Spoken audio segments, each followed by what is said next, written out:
Then I'm going to teach you all about translations on the coordinate plane.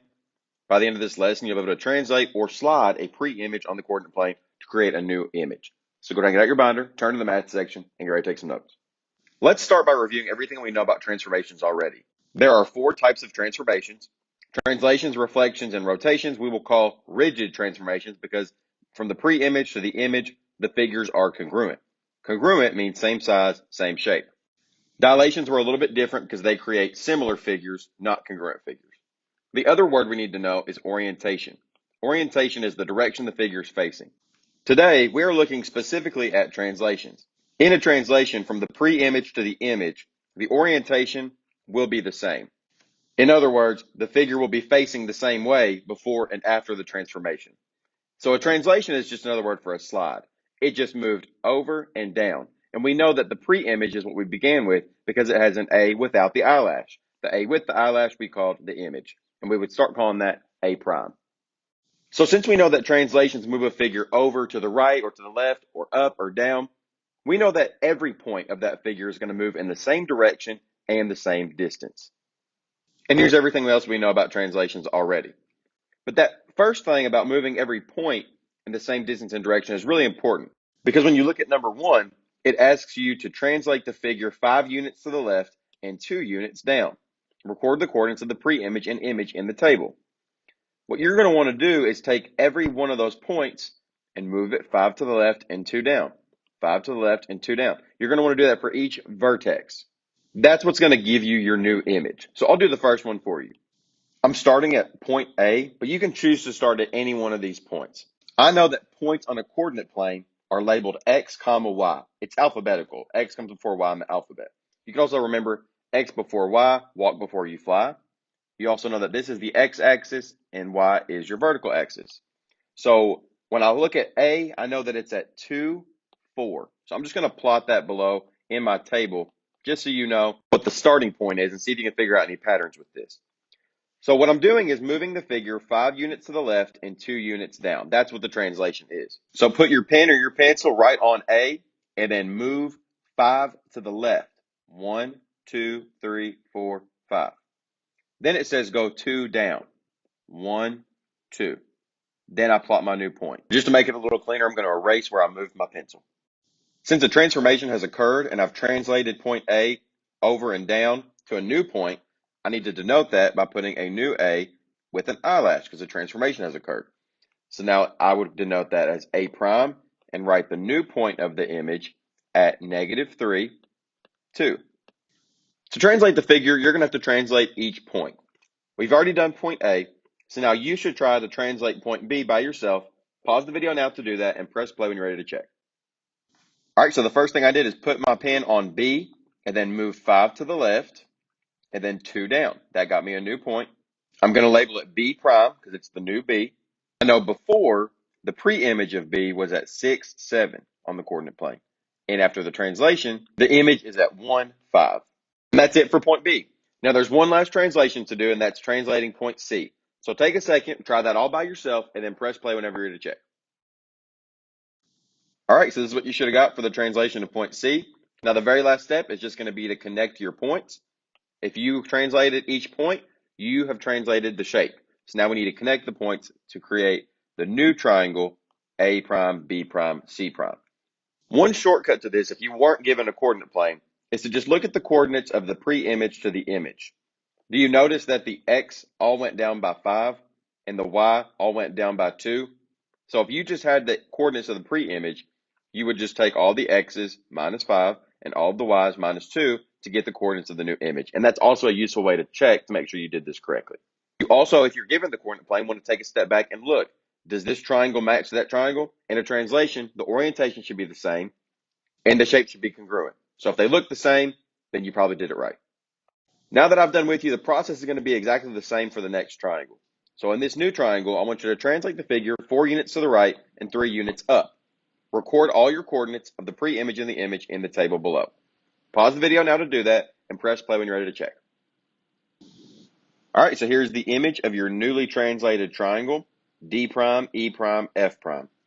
One thing I notice a lot of people do is they'll switch up the order of these. It doesn't matter if you put E before D or F before E. I just chose to go alphabetically, but it doesn't matter which order you choose to go in.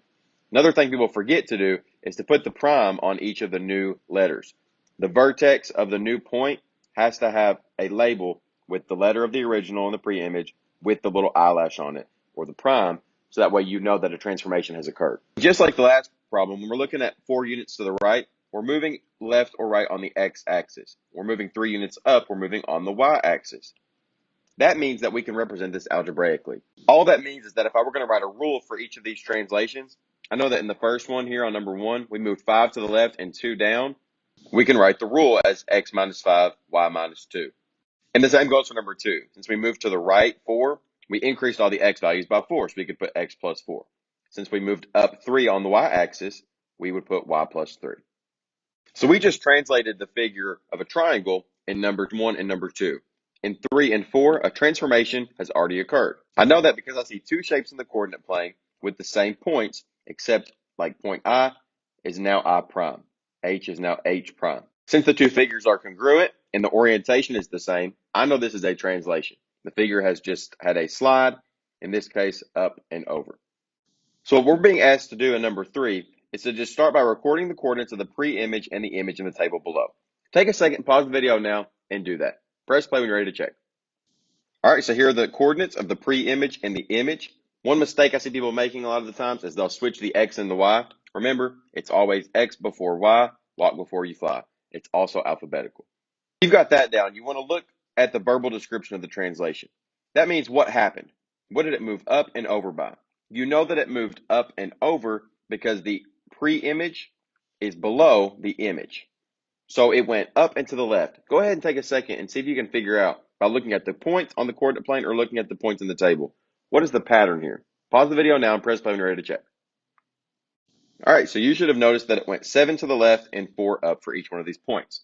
There's 2 ways you could have done that. The first way would be looking at, just let's pick a point, H, and we count up 1, 2, 3, 4. It went up 4.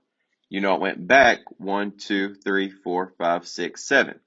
You could also look at the pattern in the table. You know that 2 minus 7 gives you negative 5, and you know that negative 7 plus 4 gives you negative 3.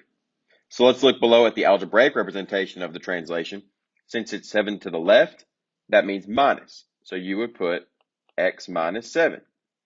When it's going up, that means plus. So you would put y plus 4. And that would be your algebraic representation of this translation. In other words, that's just the rule for each point. And like we said before, in a translation, the line segments are going to be congruent because the shapes are congruent. So every part of it is also the same size and it will be the same shape. Now you should do the same thing for number 4 that we just did for number 3. Try all parts of this by yourself, including this part below, and then press play whenever you're ready to check. All right, so here are all the points for my pre-image and image of the squares. If I want to know the rule for the translation, I could pick a point. Let's say we'll pick point M. We want to start at the point that does not have the eyelash on. We want to start at regular M, and we want to count over and down to get to the next point.